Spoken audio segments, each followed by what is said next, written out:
নেপালের সাথে কিন্তু প্রায় ফাইনালি হয়ে গেছে যে ওখান থেকে জলবিদ্যুৎ যে আমরা আমদানি করব, এইটি কিন্তু বলা যাবে না যে সরকারের গ্যাসের কূপ খনন বা এই গ্যাস উত্তোলনের ক্ষেত্রে অনীহা ছিল বা ঘাটতি ছিল। বর্তমানে যে সংকটটি সেটি তো এই যে এফএসআরই যে নষ্ট হয়ে গিয়েছে, ক্ষতিগ্রস্ত হয়েছে, এটা তো আসলে ঘূর্ণিঝড় রেমালের কারণে হয়েছে। এটাতে তো আসলে মানে কারো হাত ছিল না। এখন এই বিষয়গুলো এফএসআরইটা তো ঠিকও করাতে পাঠাতে হয়েছে সিঙ্গাপুরে, কিন্তু বাংলাদেশে ঠিক করা যায়নি। এবং যে প্রত্যাশা আমাদের ছিল যে আজকে কালকে এটা ঠিক হয়ে যাবে সম্পূর্ণ, সেটিও হচ্ছে না, আরও কিছু কারিগরি ত্রুটি আছে। তবে by end of this week এটা মোটামুটি আমরা আশা করতে পারি যে এটি ঠিক হয়ে যাবে। যদি ওটা ঠিকও হয়, তারপরও বলা হচ্ছে 100 কোটি ঘনফুটের মতো আমাদের থাকবে। জি জি, আমি ঘাটতি থাকবে। ওটা ঠিক হলেও ঠিক হলেও ঘাটতি থাকবে, ঠিক হলেও ঘাটতি থাকবে। ঠিক হলে যে মানে সব ঘাটতি পূরণ হবে তা না।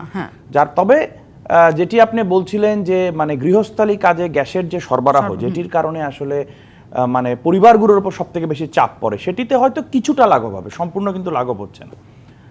আর আমাদের বিদ্যুৎ খাত যেহেতু এখানে কস্ট সেভিংয়ের একটি বিষয় আছে, সে কারণে প্রাইমারিলি গ্যাসের উপরে নির্ভরশীল, এটি সত্য কথা। আমাদের আপৎকালীন ব্যাপারে আমাদের যে ডুয়েল ফুয়েল বা ফার্নেস অয়েল এগুলোর তো একটা ব্যবস্থা ছিল, কিন্তু দীর্ঘমেয়াদে কিন্তু এগুলো কন্টিনিউ করা সম্ভব নয়। আরেকটি বিষয় হলো যে রাশিয়া ইউক্রেন যুদ্ধ, এই সকল কারণে তো জ্বালানি পরিস্থিতি কিন্তু অস্থিতিশীল হয়ে আছে। এখন আজকে হয়তো আপনি বলছেন যে গ্যাসের দাম কম আছে, আবার দেখবেন 7 দিন পরে আবার বেড়ে গেছে। হ্যাঁ, তো এই বিষয়গুলো আছে। যেমন আজকে এখানে আলাপ হচ্ছিল যে এলএনজির বিষয়টি, যে আমাদের এই এলএনজি দিয়ে করলে আমাদের এটি কতটা বাস্তবসম্মত বা কতটা যুক্তিযুক্ত। কিন্তু আপনাকে তো একটি বিষয় আপনি যখন সমালোচনা করবেন তখন কিন্তু আপনাকে অল্টারনেটিভটিও চিন্তা করতে হবে যে আমাদের এত অল্টারনেটিভটি কি ছিল। নগদের কাছে সব গ্রাহকই প্রিয়, তাই তো সারা দেশে ক্যাশ আউট চার্জ সবচেয়ে কম। মোহাম্মদ হোসেন সাহেব যে আলোচনাটি করলেন যে অবশ্যই এটির অল্টারনেটিভ হলো কি ক্লিন এবং গ্রিন এনার্জির দিকে যাওয়া, রিনিউয়েবলের দিকে যাওয়া। কিন্তু রিনিউয়েবল এবং গ্রিন এনার্জিতে এমন না যে আপনি 6 মাসের মধ্যে তৈরি করে ফেলতে পারতেছেন। আজকে আমাদের নিউক্লিয়ার পাওয়ার প্ল্যান্টটি ইনশাল্লাহ আশা করি যে আগামী বছরের মার্চ এপ্রিলের মধ্যে হয়ে যাচ্ছে। আমরা 1200 ওয়াটের একটা মেগাওয়াটের একটা সাপোর্ট পাচ্ছি। সেকেন্ড ইউনিটটি চালু হতে কিন্তু আমাদের 27-28 সাল চলে যাচ্ছে, তার আগে তো আর পাচ্ছি না।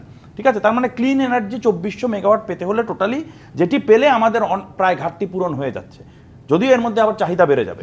রিনিউয়েবলস এর ক্ষেত্রে আপনি দেখেন যে আমাদের সোলার থেকে একটা 600 মেগাওয়াটের মতো পাচ্ছি। আমাদের নেপালের সাথে কিন্তু প্রায় ফাইনালি হয়ে গেছে যে ওখান থেকে জলবিদ্যুৎ যে আমরা আমদানি করব, এটি যখন একবার আমদানি শুরু হয়ে গেলে আমাদের কিন্তু এভিনিউটা ওপেন হয়ে গেল ভুটান এবং নেপালের সাথে। তখন হয়তো আমরা আরও বেশি পরিমাণ জলবিদ্যুৎ আমরা ইম্পোর্ট করতে পারবো, যেটি অবশ্যই এলএনজি বা অন্যগুলোর থেকে সাশ্রয়ী হবে এবং পরিবেশ বান্ধব হবে। তার ফলে তখন আমাদের অনেকটা সহনীয় পর্যায়ে আসবে। কারণ বাস্তবতা যেটা হলো যে গ্যাসের ওপরে নির্ভর করে আমাদের এটি কিন্তু একদম লং টার্ম সাস্টেনেবল হবে না। এলএনজির যে বিষয়টি রয়েছে সেটিতে আমি আসছি, তার আগে আমি যেটি বলছি যে দেখুন, গ্যাস কূপ খনন, নতুন গ্যাস কূপ খনন, যেগুলোতে পরিত্যক্ত হয়ে গেছিল সেগুলোকে পুনঃ খনন করা, এই বিভিন্ন বিষয়, এই বিষয়গুলো কিন্তু অবশ্যই 2009 সাল থেকে চলমান আছে। এবং কিছু কিছু কূপ যেগুলো পরিত্যক্ত হয়ে গিয়েছিল সেগুলো থেকে কিন্তু গ্যাস উত্তোলনও করা হচ্ছে। আবার এর মধ্যে অনেক গ্যাস কূপ যেগুলো থেকে আমরা আশা করছিলাম যে গ্যাস নিরবিচ্ছিন্নভাবে পাওয়া যাবে, সেগুলো কিন্তু আবার বন্ধ হয়ে গেছে। এখন কিছু কিছু বিষয় কিন্তু একদম আউট অফ দ্য হ্যান্ড, আপনি জানেন না। ঠিক আছে, সুতরাং এইটি কিন্তু বলা যাবে না যে সরকারের গ্যাসের কূপ খনন বা এই গ্যাস উত্তোলনের ক্ষেত্রে অনীহা ছিল বা ঘাটতি ছিল। হ্যাঁ, হয়তো আমরা যে প্ল্যান করেছিলাম 100% এক্সিকিউট হয় নাই, কিন্তু দেখুন সরকার কিন্তু ডাইভার্সিফিকেশনের বিষয়টি তখনই চিন্তা করেছিল। এলএনজির বিষয়টি চিন্তা করেছে কেন? কারণ আপনি তো জানেন যে একটি পর্যায়ে যেহেতু আপনারা সেই গ্যাস রিজার্ভ থাকবে না, তখন তাহলে আপনি কি করবেন?